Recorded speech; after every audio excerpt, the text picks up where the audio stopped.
Recording in progress.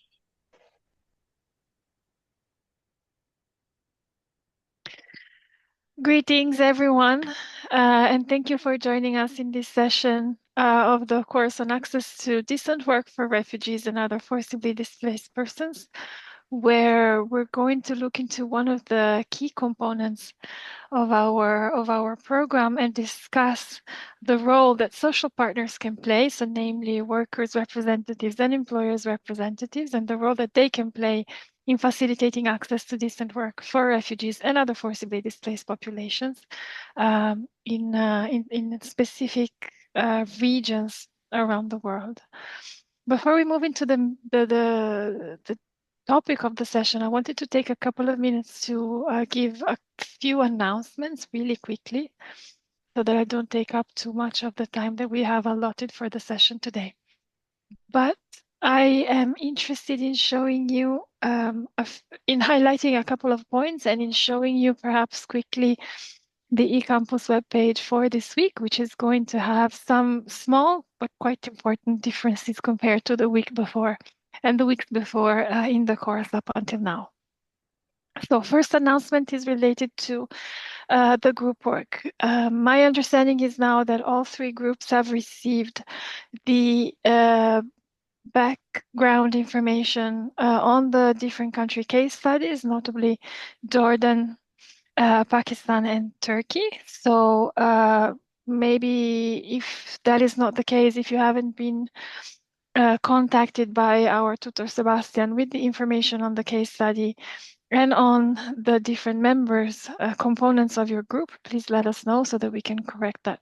But my understanding is that all three groups have been contacted, that you have received the background information on the case, and that you have received the guiding questions to which you should also have access through the eCampus. The first thing that we would like you to do is to start getting in touch with the other members of the group so that you can already start organizing the work within yourself, within the different teams. Obviously, we're not going to necessarily guide the process, but we're going to let you organize among yourselves.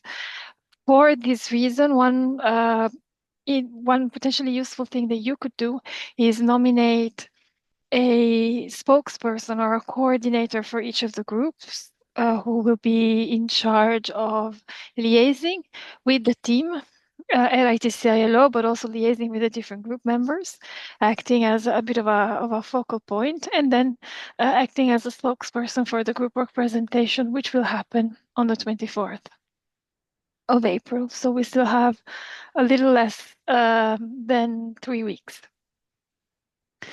The group presentation is going to happen on the 24th. This means that by the 23rd in the evening, we would like to receive a copy of your final presentation.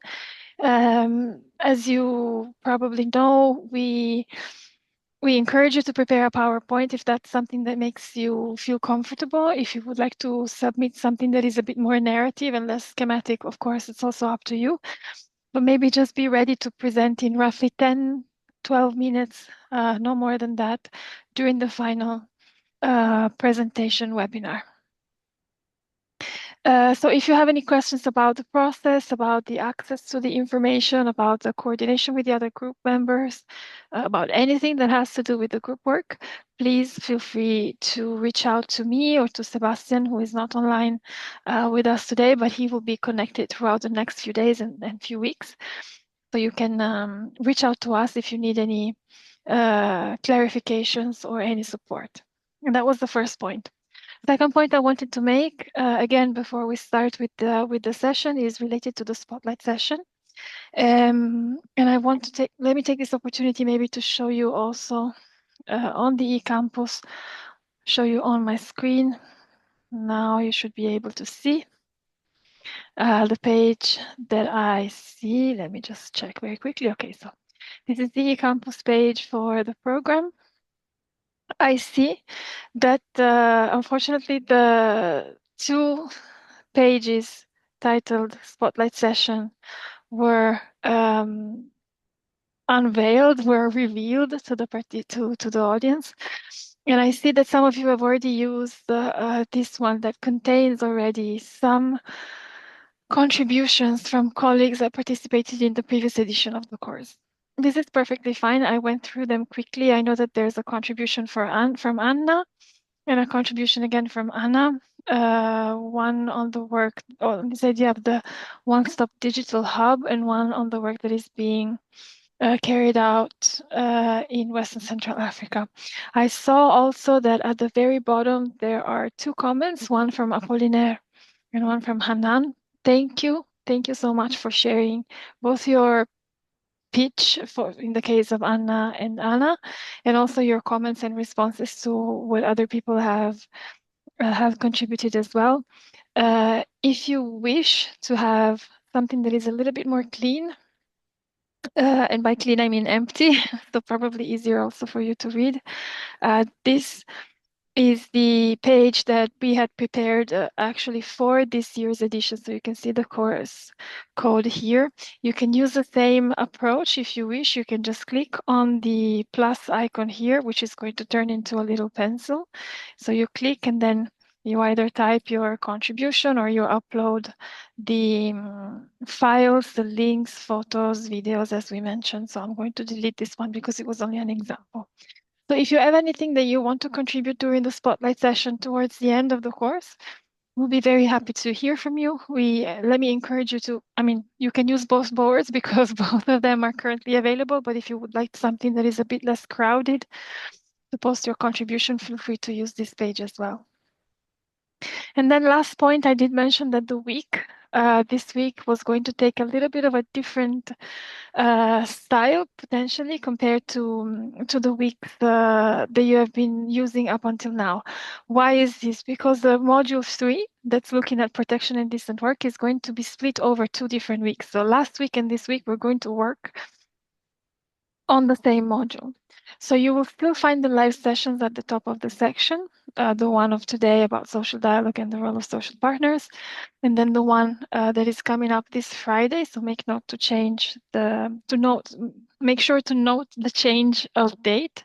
It's not a Thursday, but it's a Friday. And you have the links and the material of the live sessions here. But in this case, in addition to the live sessions, we also have a pre-recorded session that we wanted to share with you. So you will still find the second part of the module with the suggested readings here, but you also have a specific masterclass video and an interactive module on the rationale and the challenges and let's say, the approaches to extend social protection access to refugees and to asylum seekers based on the ILO guidelines on this topic. As you have already been, I think, used to up until now, you will also find the weekly forum and the weekly quiz at the end of the week. So this is why I wanted to highlight a little bit the way that things have been moving around. And then starting from the beginning of next week, we're going to move into module 4, which again is going to be with us for 2 weeks. So from then on, we will go back to a rather more traditional outline for the weeks. If you have any issues or any problems or any doubts when it comes to navigating the platform, accessing the material, if there's any material, perhaps some broken links that we may not have noticed, because I know that this has happened in recent weeks, feel free to let us know. And we're here to support you throughout all the steps of this learning journey. Now, having taken care of the initial, yes, Arik, please, I see a raised hand. All right. Thank you so much. Thank you so much, and good afternoon to all colleagues. I just have questions on the navigation in the e-compass. I was supposed to send you guys an email, but I delayed because of other, activities. But I'm finding it hard, to have access to some of the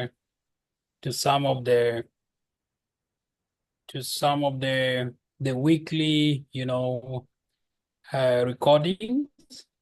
And what I'm seeing here, there are some that are completed, there are some that are in progress, there are some that are actually restricted. So I'm just wondering whether it is a must that when you have to watch or rewatch or like week one in order to, to have access to week two. So I don't know.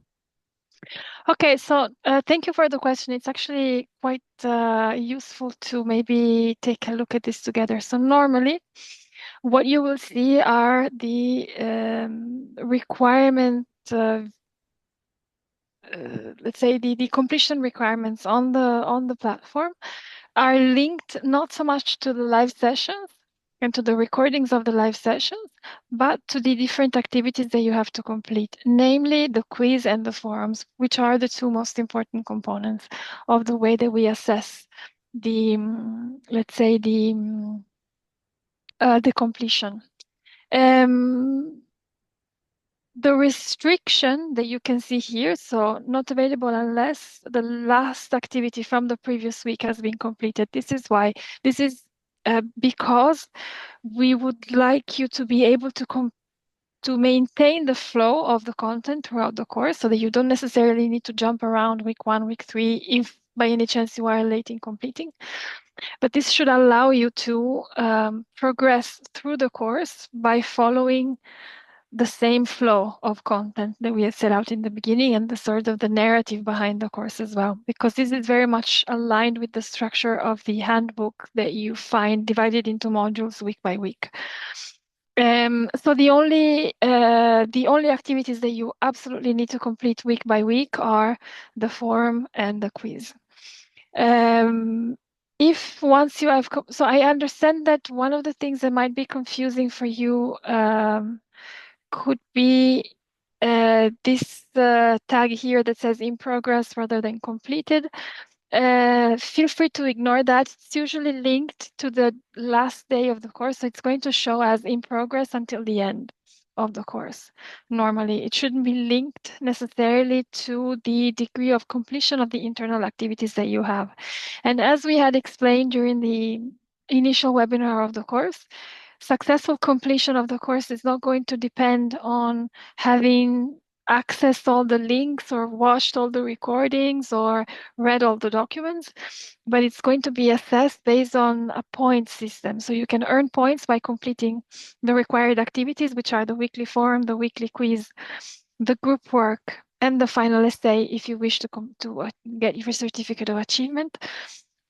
But then everything else is really up to you in terms of how you want to structure how you want to explore the material that is offered. It was more, Nicoletta is saying it was more in module 1, the confusion and let's say, the subsequent restrictions. I see that there's another raised hand, Ashna. Hello, good Good afternoon, good afternoon. evening, everyone. So, just wanted to know that in the weekly forum 3, you have two topics for discussion, right? Mhm. So I can answer both of them, right? You can answer both, or you can pick one and just answer one. And this is going to be Okay. the same for week 4. And it's good that you brought it up, actually, because week 4 is going to be the same. There are going to be 2 different prompts on 2 of the topics that are going to be covered during the week. So one will be on social dialogue and the role of social partners, and one will be on the extension of social protection. So you have the 2 components, and it's a bit up to you. To decide whether you want to do both or just one of them. And maybe if you only pick one of them, it would be interesting for us to know why you chose that one specifically, either because you feel more confident, because it's something that you get to work with more in your day-to-day job, or it's something that you've researched more, that touches you more closely. So maybe a couple of words about the explanation of your choice, the reason behind your choice, and you can simply pick one of the 2 to count it as completed. So I hope that this helps. Thank you. Of course, thank you for raising the point. And then maybe I'll take the opportunity now that I don't see any more raised hands, but please feel free to come back to me at the end of the session if needed. But let me take the opportunity now to introduce to you the 2 speakers that are going to be with us during the session today. So I'm going to start with our colleague Mohammed Al-Maita. who is representing the Arab Trade Union Confederation. And then we have with us as well Jean Byamugisha, who is the CEO of the Uganda Hotel Owners Association, so an employers organization. Thank you both, Mohammed and Jean, for being with us today. We have prepared, participants will already be familiar with this sort of structure for the session where we have prepared in advance a number of questions that we want to ask you, so sort of an interview format. And then I'm going to stop after each round of questions to see if there are any questions from the floor from the different participants. I will maybe start with my questions. So as I ask you the first question, I'm going to also read a little bit about your background and give a little bit of a more in-depth presentation of each of you to the audience today. And I'm going to start right away with Mohammed Al-Maita, who is a seasoned consultant. He's specializing in labor relations with a specific focus on migrant workers and on refugee relief. Mohammed has previously served as external collaborator, specifically with the International Labour Organization, but also as the regional manager for the Migrant Research Center of the Arab Trade Union Confederation. His work involves planning and implementing projects that are designed to support migrants in the Middle East and North Africa region and to empower refugees and migrant workers through active participation in collective bargaining processes, in social security, and in labor committees. Currently, he is the Deputy Executive Secretary and Coordinator at the ATUC office based in Amman, Jordan. So first of all, thank you so much for being with us today, Mohammed. It's a pleasure to have you as part of the course faculty. And then maybe my first question to you is about how you see the role of trade unions in displacement context, and maybe you can tell us a bit about how you think trade unions can act as connectors, so how they can create this connection between refugees and national labor institutions, taking into consideration specifically the situations where the labor market might be either particularly fragile, particularly vulnerable to shocks, or in a situation of evolution, in an evolving situation. So thank you very much, Mohammed, and over to you. Thank you, Mickey. Thank you, Hisham. Thank you, everyone. Actually, it's my pleasure to be with you. Since like 2000, I've been a student at ITC at IO, and it's my pleasure to be a speaker today, which means that actually I had a lot of experience from your institutions, so I'm so grateful for you guys. From my experience, we had let us to start with the challenges to understand what the role of unions could be in frameworks in any country that have refugees. Since 2016, Jordan had a huge crisis about the Syrian refugees. There's like more than 1 million Syrian refugees came to Jordan suddenly due to the war up in Syria. All of these refugees with their families need resources for their life, need a better condition for their livelihood. So a lot of them get into the labor market, but with no any kind of protection, because they don't have work permits, they don't have insurance. They just want to work to save some money for their lives, for their families. And the first challenges that we had here to distinguish between the migrant workers and refugees. Unfortunately, at that time, the Jordanian government did not recognize refugees as workers. They're looking at them as just refugees. They had to stay in their campaigns, campus. Sorry, they have to stay without working. They have to deal just with the UN agencies, and this does not work. Our work focusing in 6 points. The first one, advocacy and representation. So we advocated for inclusive labor laws that recognize refugee worker rights, pushing for their integration. And I want to focus on the integration into national labor frameworks. The second point, policy dialogue and institutional access. The union often sit on tripartite bodies or social dialogue platforms. This access allows them to raise refugee-related to concerns directly with the ministries of labor and employers associations. The third point was awareness and education. We worked to educate both refugees and national workers about their rights and responsibilities, addressing potential tensions and promoting social choosing. The fourth point, employment services. In some contexts, unions helped refugees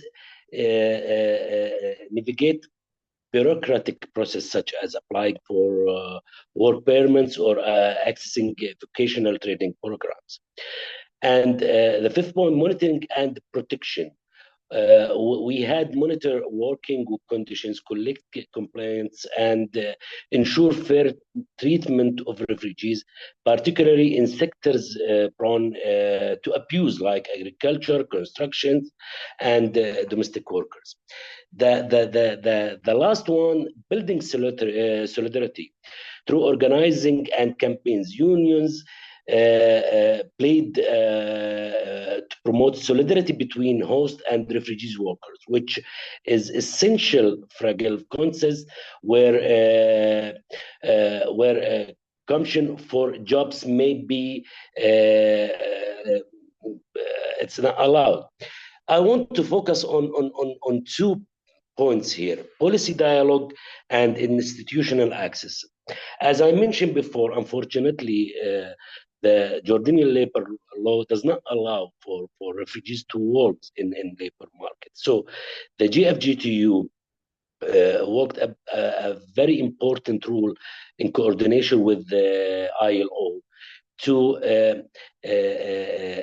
creating a new form of work permits specialized for the refugees. So what we aim to distinguish between the migrant workers where they have their exceptional conditions and with the refugees. The migrant workers have the right to have their work permits, have the right to attend to social security, but not for the refugees. At the start, we start in issuing the work permit just with 2 sectors, and I will talk lately about that, with the agriculture and construction, and we promote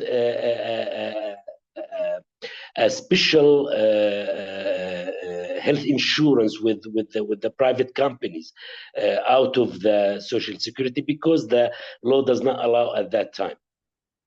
The second point that I want to focus in on monitoring and protection.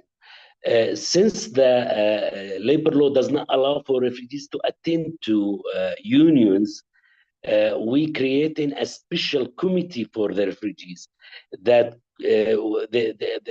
in this committee they can bring their problems, and we can shift this or transfer these problems to the labor ministries. We can advocate them front of the employers. So this is the 6 points most important rule that we played since like 2016 until now. Thank you. Thank you, Mohammed. Thank you for this very broad overview of the role that the trade unions are working. I found particularly interesting Okay, no, I actually found all of them very interesting. Not one that necessarily stands out compared to the other, but this idea about institutional access that you mentioned about promoting inclusivity on top of the more of what we think of as more traditional roles of trade unions that have to do with awareness raising, with protection of workers' rights, monitoring compliance, monitoring the working conditions, and so on. And it was interesting that you mentioned specifically the agriculture sector, because as one of the sectors that are potentially more prone to abusive practices, because we've had this conversation, I think, the week before, so last week, when we had a discussion with colleagues from FAO looking specifically at risks of child labor in the agricultural sector. So I'm sure that this is going to be relevant for participants to think about. And also this idea of building solidarity between the host communities and the refugee communities.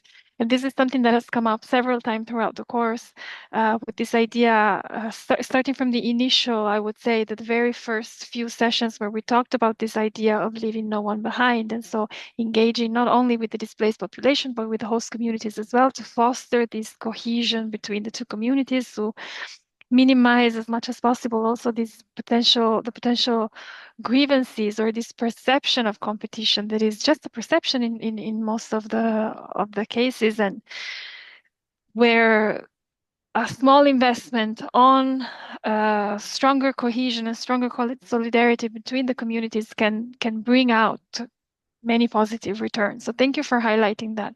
I'm going to pause for a second and just encourage specifically the group that is working on the Jordan case study, considering that it is based in the region that the ATUC covers. If you do have any questions, also because we've heard about the role that the unions have played in negotiating work permits for Syrian refugees. If you have any questions that could help you potentially shed some light on the situation, feel free to let me know. I see that there's one raised hand already. So Hanan, I'm sorry that I'm always asking you to be patient. Yes. But if you will allow me to maybe put pause on your questions just for a moment so that we can also hear from the second speaker that we have today. And then after my first question, I'm going to stop and pass the floor to you for your questions. If that's okay with you, do you mind if we go with this approach? Yes, no problem. Thank you. Thank you. Thank you so much for being very patient with us, with me specifically these few weeks. So thank you so much for that. But do let me introduce then the other speaker that we have with us today, and it's a pleasure to have her back because she was already she already participated in previous editions of this course as a speaker. Her name is Jean Biamugisha, as you heard during the first very quick introduction that I gave. Jean is the CEO of the Uganda Hotel Owners Association, which is the only trade association for the hotel sector in Uganda. And it's a large association which has more than 700 members. And I understand that the threshold of 700 has been reached under your leadership, Jean. So congratulations.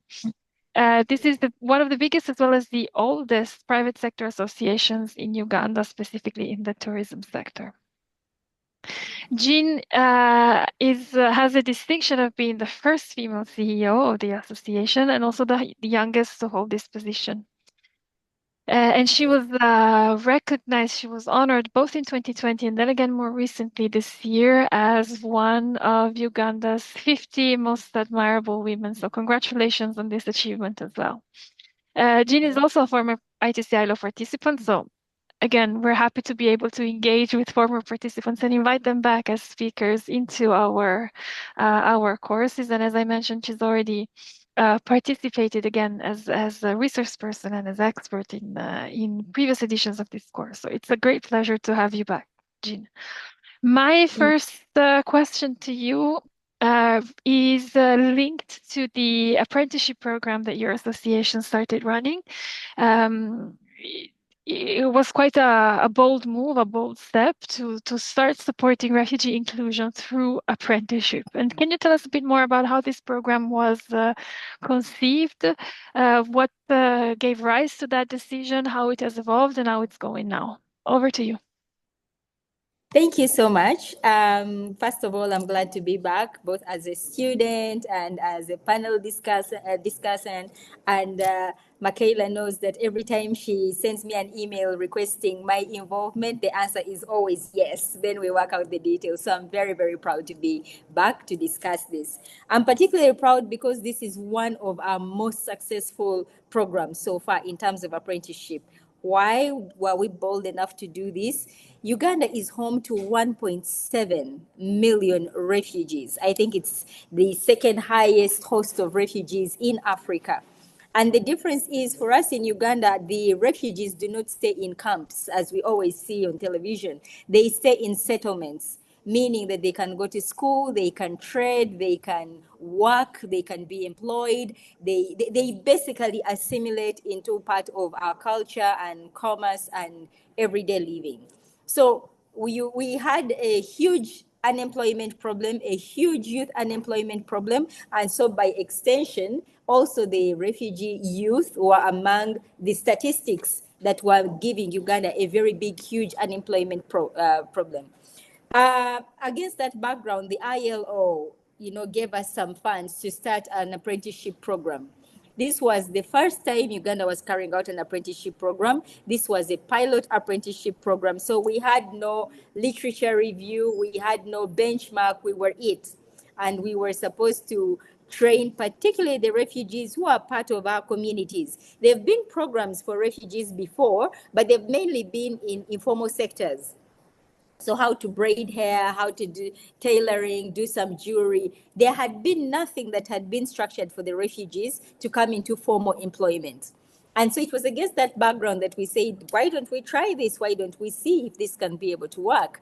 And the first year, this is our third year that we're doing this program. The first year, we were extremely ambitious and we took on 100 refugees.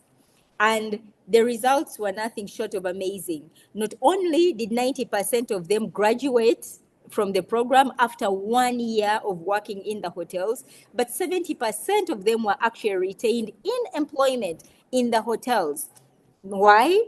First of all, we found that they were very hardworking. They were very grateful for the opportunity, but they also brought a lot to the table. Uganda is an English-speaking country.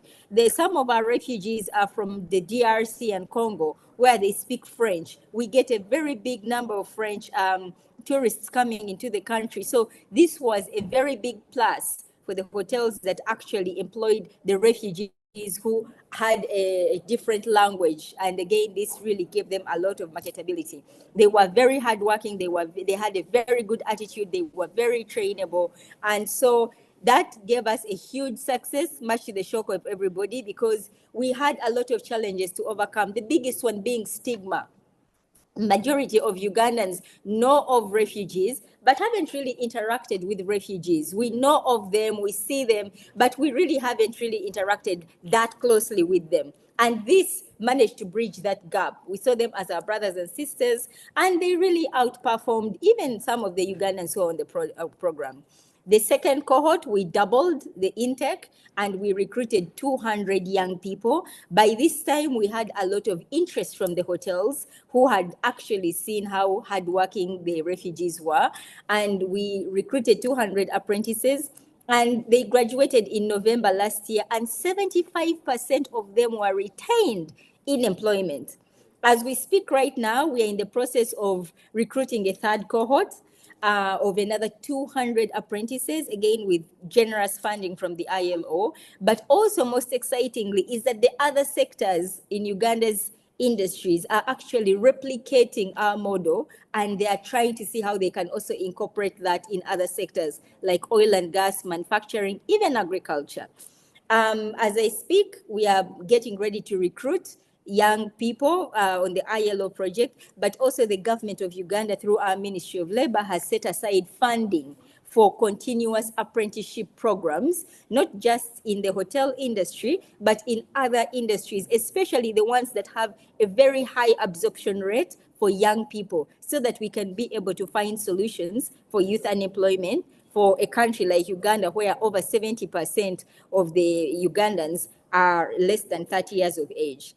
So that was the boldness with which we took this, and I'm so proud of this program because it not only has made us a center of excellence when it comes to what refugees can do if they are empowered. Like I always say, any of us could be a refugee tomorrow, right?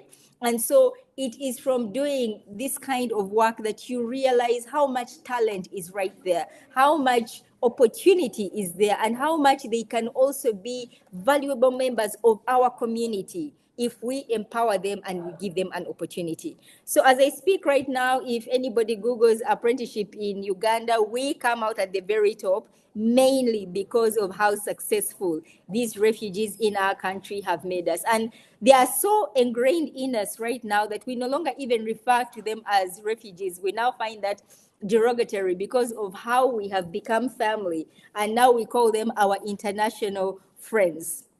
And so that has changed the attitude, it has changed the stigma, it has changed the working environment, it has changed the scope of work in Uganda, and it is definitely something that we are very, very proud of. Thank you, Gina. And I think there's a lot of reasons to be proud, and it's a very inspiring, I would say, presentation and sort of a pitch for the apprenticeship program. And it's really impressive to see the rates of participants or graduates from the program that have been retained in employment. It's an incredibly high rate, so congratulations for that. And I found particularly interesting this change in the way that people talk about refugees that you explained towards the end, no? So how also considering that many of the displaced people that are currently hosted in Uganda have been there for several years. This is not a short-term situation, it's a longer-term situation. So seeing the evolution also of the way that people talk about the different communities is very interesting to see. So congratulations for this. One other point that I wanted to so 2 points that I also wanted to highlight. The initial, let's say the sort of the justification that you found for this program, looking at, yes, the unemployment rates, but also at the higher rate of informal work that was happening, especially in the refugees population. And the reason why I'm highlighting this is for participants to keep in mind when on Friday we're going to talk about approaches for promoting the transition from the informal to the formal sector. And then, and the other point that you raised that I found interesting was this idea that, considering their countries of origin, the refugees that were part of the program, they were filling a gap. Basically, no, they were Yes. filling a skills gap in the market by bringing in the language skills that were needed in the hotel sector to respond to one need that was already there. So I found this dynamic quite interesting. Let me pause for a moment then and go back to Hanan's raised hand from earlier. And in the meantime, if anyone else also has any questions, please feel free to raise your hands. Andrew, I see your raised hand. So let me go to Hanan first because she has been waiting very patiently, and then to the other raised hands. Thank you. Okay. Thank you, Miki. But I have one question regarding Jordan to Mr. Hamad regarding the work permit. The work permit that refugees are allowed to obtain can only be issued through the employer or company, and they cannot apply for it on their own, right? This is the first question, and it's only specific sectors allowing work permit for refugees, and not all the sectors. And in this case, these sectors open to refugees in Jordan are mostly part of the informal labor market or formal? Okay, thank you, Hanan, for your question. Actually, there's two kinds of work permits. The work permits obtained through the companies, which means that we are talking mainly about the formal sector. Okay, the other kind of work permits obtained through the GFGTU. This is our work here, and this is our role here. We worked hardly to allow for the refugees who are working in informal sector to have a protection, legal protection. This legal protection could be through the work permits. We started with just two sectors, agriculture sector and construction sector. Why we starting with these two sectors? Because these two sectors have the most violation of the labor rights, especially agriculture, and especially on the woman and child. But after that, with a long time of negotiation with the labor ministry, we open this work permits for 140 jobs, which means we covered most of the informal sector in Jordan. So, and what we did, there is in MENA region, there is a concept of sponsorship. Sponsorship means the employer have the right to sit the worker, migrant or refugee, anywhere he want and at the condition that he want. It is a huge problem in MENA region. In this kind of work permits coming in through the GFGTU, the sponsor is the GFGTU as itself, which means that the refugee can work any kind of his job upon the work permits and anywhere he wants under any condition better for him. In this case, we removed the concept of the sponsorship and we allow to the refugee worker to obtain his work permit in his own condition. Thank you, Hannah. Okay, thank you, Mr. Muhammad. Thank you both. Let me move to the next question from Andrew. Over to you, Andrew. Thank you. Thank you very much. Am I audible? Yes, indeed. Great, thanks. So I wanted to ask a question to Muhammad, and this is in regard to the case study in Jordan. Looking at integration, I think the bigger question in the room at times is the cost of integration for sustainability. When you're talking about inclusion, for example, I've seen inclusion in social protection systems and other aspects that needed large funding. How did the government of Jordan go through this? Reason why I'm asking this is some of the regions hosting refugees are actually developing countries that are not even for the nationals. All right. Andrew, I barely hear you, but as I understand, you're asking about the integration of refugee in the labor market and the social security for them, right? Yes. All right. Actually, at the beginning, like from 2016 to 2018, we focusing on integration of refugee workers in the host communities. That means to treat with the all workers at the same stage, local, migrant, and refugee, and to provide them the same rights. The most important right to provide them the social security and health insurance. From 2016 to 2018, we don't have the law codes that allow for the refugees to attend to the social security membership, because the law just focusing on local workers and migrant workers, and especially on the formal sector. Unfortunately, there is no protection for most of the workers in the informal sector, even local workers or migrant workers or refugees. To avoid this problem, we hired private health insurance companies. They pay for the injuries.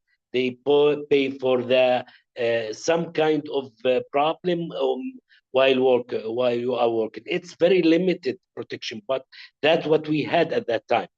But at the meanwhile, we had a lot of negotiation with the Social Security Corporation and with the Labor Ministry to allow for those workers integrate to the social security. Why we are focusing on that? Once the workers have their security, that means you open the door to integrate them in the host communities, and you provide them the better condition to feel safety while they are working. We especially in the agriculture sector, we open discussion between the local workers and the employers and the refugees to see how we could build that solidarity together to advocate for their rights, all of them, not just for the refugees.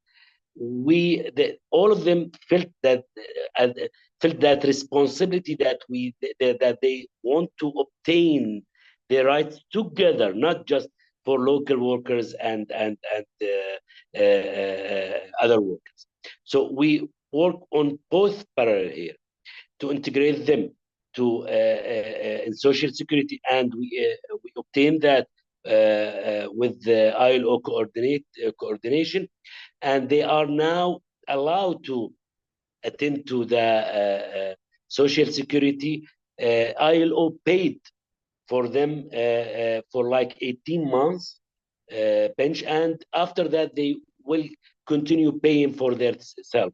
And the other one, the refugees, they are now represented in the agriculture union as a membership, and they have their special committee to raising their problems in the agriculture.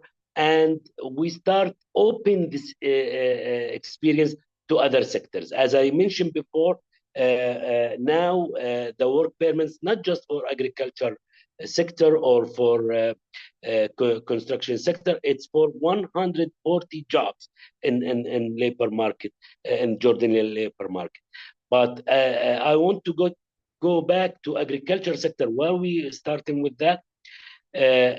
Because agriculture sector witnessing a huge of violation for the workers up there, for the refugees and migrants, especially for women. I want to tell you, brother, there is like 20% of women in agriculture sector struggling with kidney problems. Why is that? Because they are working in open landscape in very hot weather.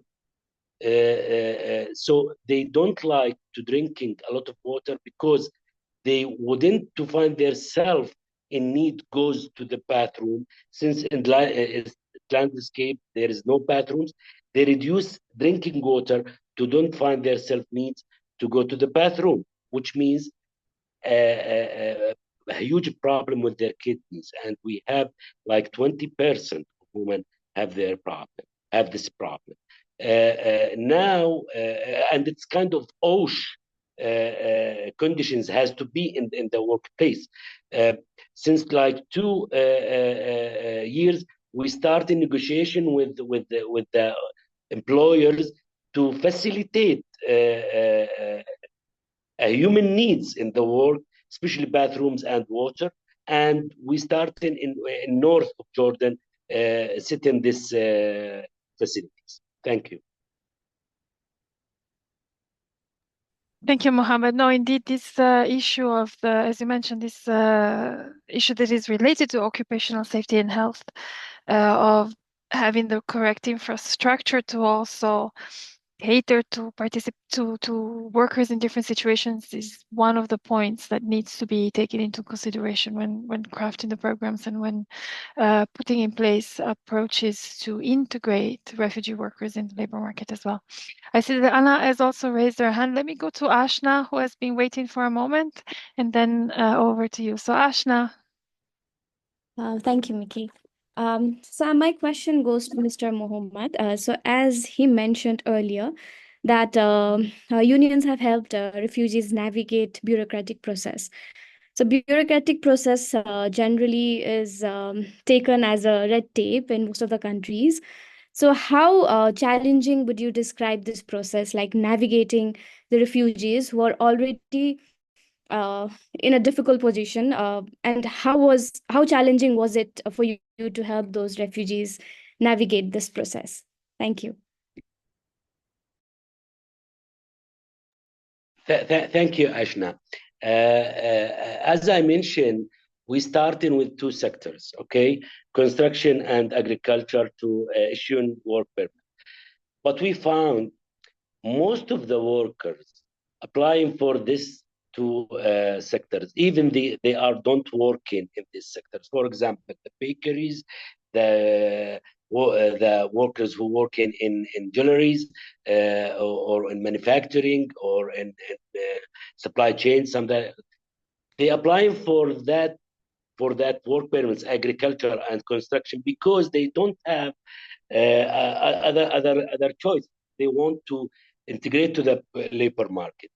That's why we start in negotiation with the labor ministry. We told them, if you want to show the right situation, you need to open all the sectors for the workers.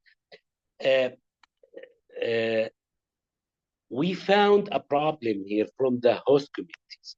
They believe that the refugees took their jobs, and it wasn't right, because these jobs, it wasn't for local workers. Local workers wasn't working in construction or in agriculture, or these jobs was for the migrant workers, and the labor market was in need to workers in these jobs. So once you open the right work permits, you're gonna show the right situation that the refugees does not take in your works. They are working in the economic circle that in needs of workers. So how we avoid that bureaucratic situation? We open the other sectors for all the workers, and they just need to apply for the work permits in GFGTU, in the Jordanian Federation. They don't have to go to Labor Ministry, then go to the Interior Ministry, and there was a long of a process they have to go through. But once the GFGTU have the let's say the head of issuing of the labor market of the work permits, the refugees have just to go to the JFGTU to apply for the work permits, and within 24 hours they will obtain their work permits in 140 jobs. This one. The second one, it's give us a chance to attend them to the union. Once he apply for the work permit, he can register himself in the union that related to his job, which means that we can build the database of the workers of the refugee workers in the labor market, and continue with them and follow up with them to see what their problem they have, and to show them that we are stand with them in the labor market. Thank you. Thank you, Ashna, for your question. Thank you, Mohammed. Anna, then over to you now. Thank you. Yes, thank you. So my question, so first to continue what Mohammed has just said, just a clarification. So does it mean that now, so to say, disregard whom the company is employing, they have to apply for the work permit, and in such a way you are, so to say, decreasing this obstacle for the refugees? So, or I didn't understand correctly. So because like my main concern all the time, what I see is that usually the employers, when they see that refugees require some more paperwork, and also they are not sure in their background and everything. So any additional obstacle, very small one, like give an additional paper, and especially sometimes employers are not aware about this additional papers, the awareness is low, so they just automatically refuse the application from the refugees just based on this low awareness level. And therefore, just a question to you, how do you deal with that? And then the second part of my question is to both speakers. So what is the percentage of high qualified refugees that you have and with whom you deal, and what are the work pathways for them? So any difference, and how do you see the integration in your both economies? Thank you. Thank you, Anna. So I will let maybe Mohammed respond first, and then Jean come in on the second part of the session of the question. Thank you. Yeah, thank you, Anna. As I mentioned before, at the beginning, yes, we have a long process to obtain the work permits for the refugees in just two sectors, agriculture and construction. But after that, we open most of the informal sectors for refugees to work in through the work permit. And we reduce that that process. The refugee worker have to just apply for the work permits in GFGTU, and within like 24 hours he will obtain his work permits, and he will obtain his membership in the social security. The other thing, we have agreement with the training institution of labor ministry to admit of experience of the worker, the previous experience. So he will have a certification, the refugee worker, he will have a certification of his job if he working before he came to Jordan in kind of job, and he can obtain his certification with a very small exam that the training institution of the labor ministry do for him, which is a great steps for him. He cover himself, and he will secure experience, and he will obtain better condition in the work in the labor market. Once you have experience, that means you will have better payment, and you have better condition. Only the condition for the work refugees now to obtain a work permits in 140 job got to be 18 years and above, and to be to show that you have it says refugees numbers, number or refugees card. It's issuing by the internal ministry. Thank you.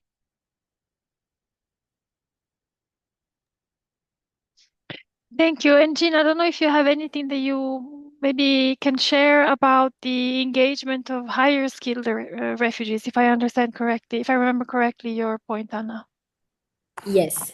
Thank you so much. The majority of the refugees we get, again, by virtue of the fact that they're refugees, they don't have papers and qualifications. So this is where, Anna, we have been improving the program as we go. So for instance, the first cohort of 100 young people, we simply allowed everybody to come for the training, which was quite unfair, because you're trying to pit somebody who stopped in primary school with somebody who probably has a college degree, and that also kind of brings down the quality of the hotel industry, especially in terms of papers and qualifications. And yet this program is actually supposed to boost the quality of the persons working in the hotel industry. So as we panobited the program, as we went ahead, we do have a cutoff point, and we do encourage even those who have got their papers to bring us their papers, and we can have them certified. Because what we're basically looking at is not just an employee for now or for the success of a program.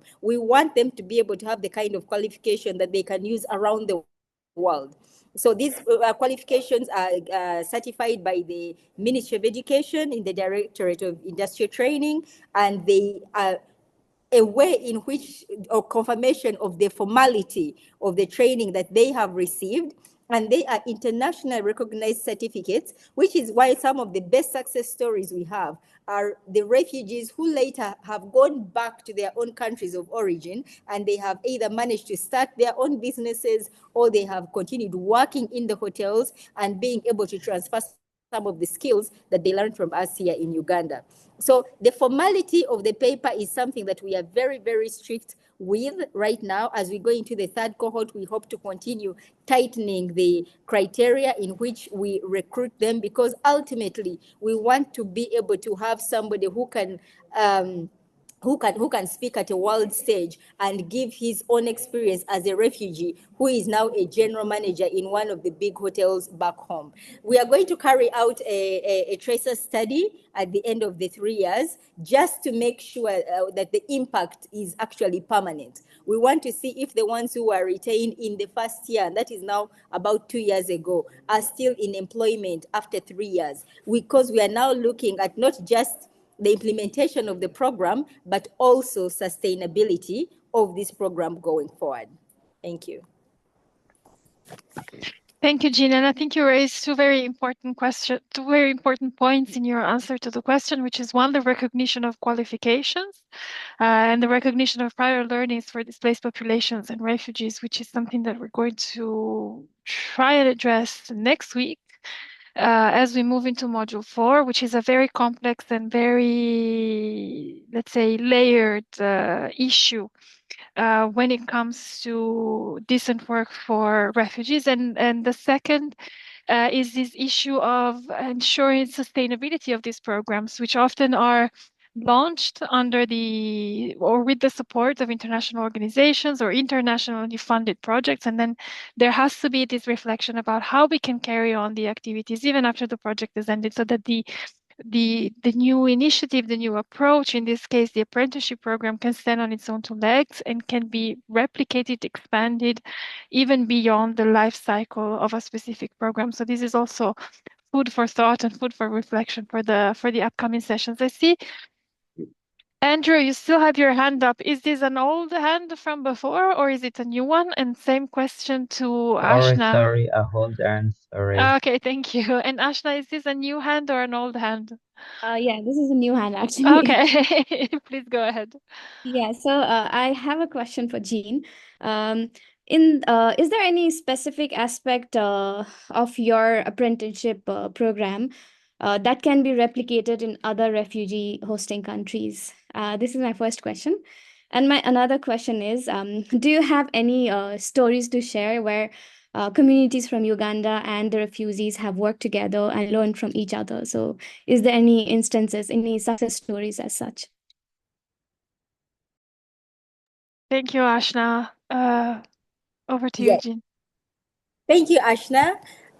100% yes. And the fact that we did it with, like I said, Ashna, with no benchmark, with no literature review, we were just the boots on the ground, the first people at the front line, and we made it work. It means it is absolutely possible for this to be replicated in any country. The only difference is, I think the only difference would be that we have to take note of the status of the refugees in each country. In Uganda, refugees stay in settlements, while in most countries, refugees stay in camps. So they are shielded away, they are hidden away, they are not supposed to be seen or heard. And while for us it's different, they are in camps, they go to schools, they have businesses, they have access to facilities, healthcare, etc. They are part and parcel of our communities. So with that in mind, it might not be replicated 100% unless the refugees in different countries also stay in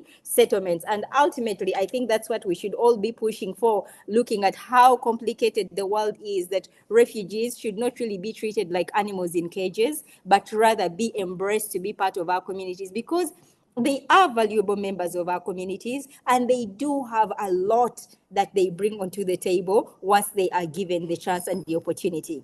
In terms of the stories that I had that are shared, How much time have you got, Ashna? Because we have got loads of stories. And I think we've worked with the ILO to actually get a documentary in place that maybe I will be able to share with you right after, where we've had amazing success stories. And that's why the program is being replicated by so many other development partners, because of the impact that we have seen, because of the impact that we have felt both economically, socially, religiously, in every aspect of the world, the impact. And also the biggest one for me was the destigmatization of the refugees, because we've always looked at them as those people. But with speaking to them, and you see how smart they are, how ambitious they are, we have the same dreams, we have the same hopes. It's just that they are dealt a bad hand, and that could happen to either of us anytime, any day. You realize just how similar we are, and also how privileged we are. So where we can make a difference, we should be very privileged to make a difference. So the success stories are simply amazing, and the skill that they get not only empowers them, like we say in Africa, if you train a woman, you train a community. If you train a refugee, you train an entire, country. And that's exactly what we have been able to do. That's why this is one of my proudest projects. Thank you, Jean, for this very, very inspiring reply, but also this very passionate call to action for us as well to be part of this this solution. I have one more raised hand from Alex. Over to you, Alex. Thank you. My question to Joe is whether the program also considered refugees in rural settings, given that hotels may not be spread across the country, whether this program can also apply to rural settings. Two is also about the payments, whether and their enrollment to maybe the national social security systems, or paying taxes in the country. How have you worked around these areas? Thank you. Thank you, Alex. The first question is the one that I'm usually very excited about, because yes, like I said, there was nothing easy for us on this program. We realized that there were so many opportunities for refugees in the urban centers. And so this program is mainly geared towards the refugees in the rural areas.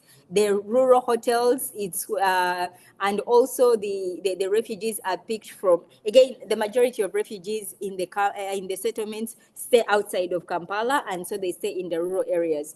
So yes, in regards to the first question you asked, the refugees we picked are from the rural areas. The hotels we picked are from the rural areas, but also we picked urban areas, the big hotels, the 5-star hotels, because we wanted to give them that exposure.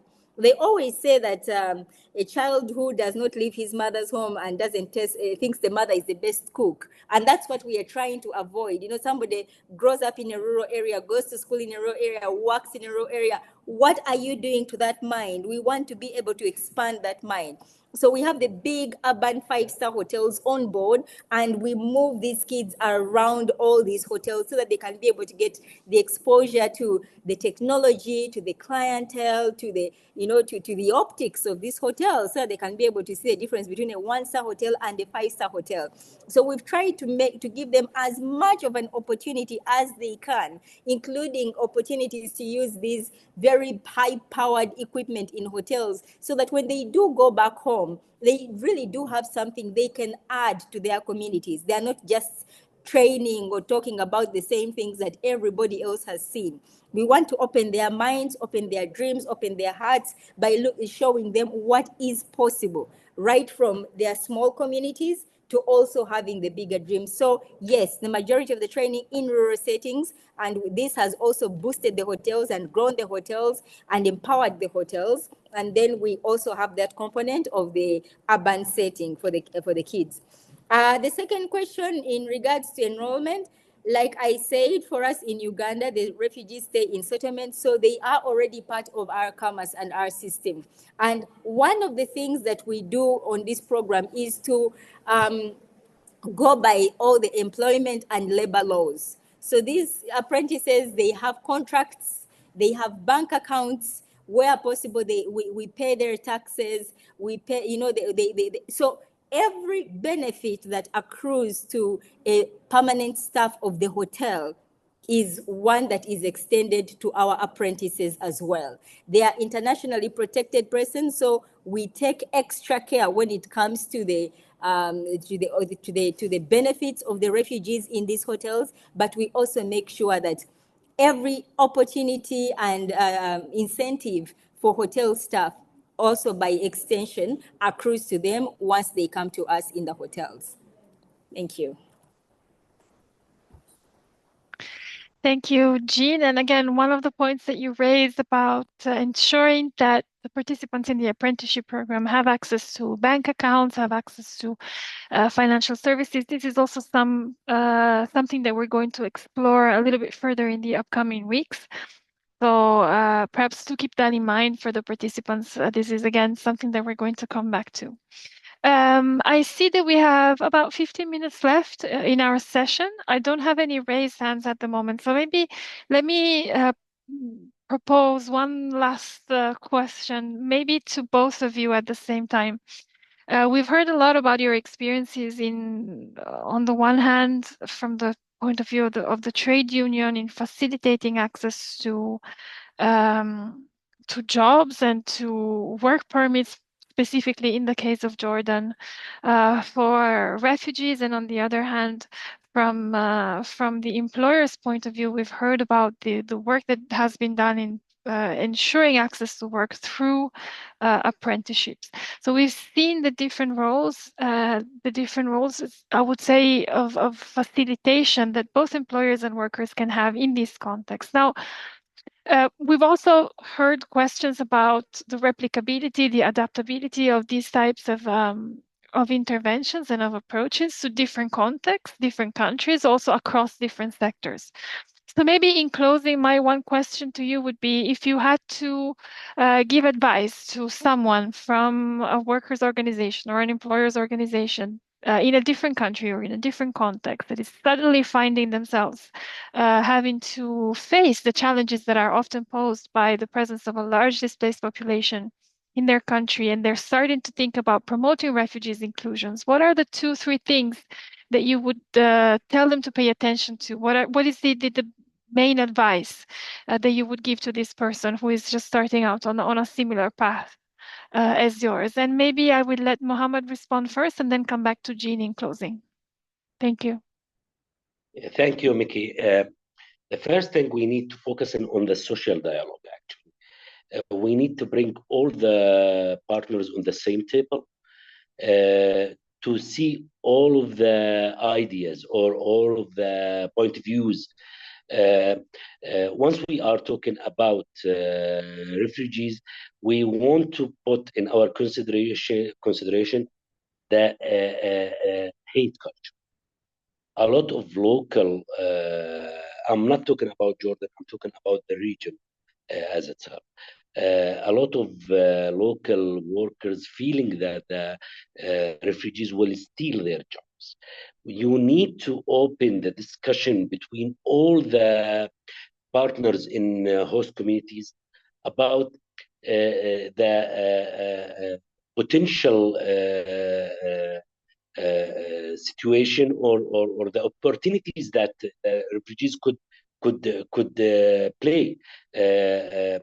For example, in Jordan, we don't have a good experience with bakeries, but when the Syrian refugees came to Jordan, they provide an excellent protection in bakeries, in construction, and even agriculture. So the first thing we need to have an open mind to raising the social dialogue between all the workers. The second thing I need to mention too, as a unionist, we need just not just looking at our membership needs. We need to look in at the society needs. Because when we respond to this needs, that we need, that means that we strengthen the economical situation for all the workers in the labor market. The third thing, we need to integrate on the legal discussion to raise the other workers' needs in our discussions. We need to legalization the refugees' conditions, the refugees' challenges that they have, to ensure applying the decent work in the labor market. Thank you. Indeed, thank you, Mohammed. And I find particularly powerful your point about how by protecting the rights of refugees, protecting the rights of migrant workers, trade unions actually offer a service as well to the rest of the population at large, because they create a standard that can apply, a standard of treatment that can apply across the board, regardless of the migration or displacement status of the person that is involved. So thank you for sharing that idea of targeting the needs of the entire societies and not the specific groups, and thereby we can, by doing that, we can dismantle this sense of grievance, this sense of competition, this fear or mistrust towards the foreign population that is currently hosted in the country. So thank you very much for sharing that. Jean, over to you. Same question. Thank you so much. The first one I would really encourage would be government support. And you can't do this as private sector without government support, because in any situation, refugees are internationally protected persons. So for you to even access them, you need to be able to have, and should anything happen to, especially for us as private sector, I remember when we had these young people working with us, and and then they informed me after some time that there had been an accident with one of the apprentices, and the first thing that jumped into my mind was it a refugee or was it somebody from the surrounding communities? Because the protocol, if it is a refugee, is so much different than if it is a local person where you can just, call a hospital and take them. There is so many reporting centers. So for anybody going to take up this, you need to have government support, government buy-in, and so that you can be able to be protected, because the way you deal with internationally protected persons is a lot more complex than dealing with any other person. The second one would be stakeholder buy-in. Like I mentioned, one of the biggest things that we had to first address was the issue of stigma, and so the first step we needed to do was to be able to train the hotel owners about what it means to be able to carry out this program with us and have refugees working in their establishment. So for us, it was more of a top-down approach, because if the owner of the hotel appreciates the program, it's easy for it to be implemented, by the managers, by the supervisors, because he has had the buy-in. So stakeholder buy-in is also extremely important for us to be able, for anybody wishing to implement this program.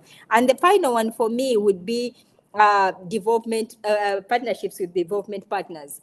Before we took up this program, ILO brought me to ITC for training, and in my entire career, I had never heard of terminologies like social dialogue, social cohesion, and all of that. And these are now words that I just use every day as we're talking with the Ministry of Labor, as we're talking with development partners, as we're talking about the rights of decent work and access to the refugees. So you need to also have that exposure. For anybody going to implement this project, get in touch with ILO, be nice to Michaela, let her bring you to ITC and expose you to all these, the rights of refugees, so that you can be able to be to stand out, because you also do not want to be accused of hiring refugees and then trafficking refugees, or not honoring their contracts or anything like that. You need to be on the right side of the law. So you need to know, what does ILO say about this? What does our Ministry of Labor say about this? What do the trade unions say about this? So it's not really, you can't do this program in a silo. You really have to have a whole team behind you.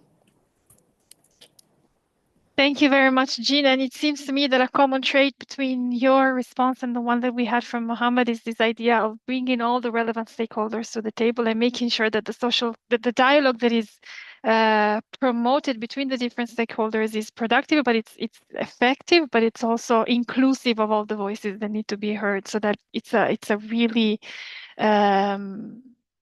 let's say, efficient and effective and fair way of moving forwards on the subject. So thank you both very much for taking the time to sit with us today and to have this conversation with us today. I can say from my perspective, but I think that this is shared with the participants, judging from the number of questions that I've seen from the audience, it was really rich. It was a very rich conversation, very inspiring, and I'm sure that many of the points that we have raised today are going to stay with us throughout the remaining sessions of this course. Thank you to the participants for their if you pardon the pun, but thank you for your participation so actively, for participating so actively in the discussion and for contributing with your questions and with your observations. And we will see you online again on Friday this week. So take note of the change of day, because normally the sessions are on Tuesdays and Thursdays, but this week it's going to be Tuesday today. And then Friday, same time, 2 p.m. Central European Time. Let me remind you that you can check the time difference. There's a link on the eCampus that is going to help you calculate the time difference if it's applicable, if you're situated outside of the Central European time zone, so that you don't miss any part of the upcoming sessions. Thank you very much. And Jean and Mohammed, I don't know if you have any concluding words as well. If so, over to you. For me, it's really just a vote of thanks. Like I said, ITC is my home. I first came here in 2019. And like I said, it's always an honor because I was empowered to do this program. And that's why I said when Michaela sends an email and says, I need you for this, the answer is always yes. And I will work around to be there because I am honored to be able to pass on what I have learned in ITC, what I am able to carry out and to share as success stories so that I can be able to encourage the new crop of young people who are attending this course to also be able to make an impact. My guiding principle in life is just by a stroke of luck, any of us can be a refugee tomorrow. So I hope it's part of us doing this is part of good karma that in future, should that ever happen, we will also be able to have access to programs like this to be able to empower us should we ever need. So thank you, ILO, and all the best to all the participants on the course, and please do well and make everybody proud. Thank you. Thank you. Thank you very much, Jean. Mohammed, I don't know if you wanted to also contribute one concluding remark. Yeah, thank you very much. I have nothing more than Jen said, but I'm so proud to be with you.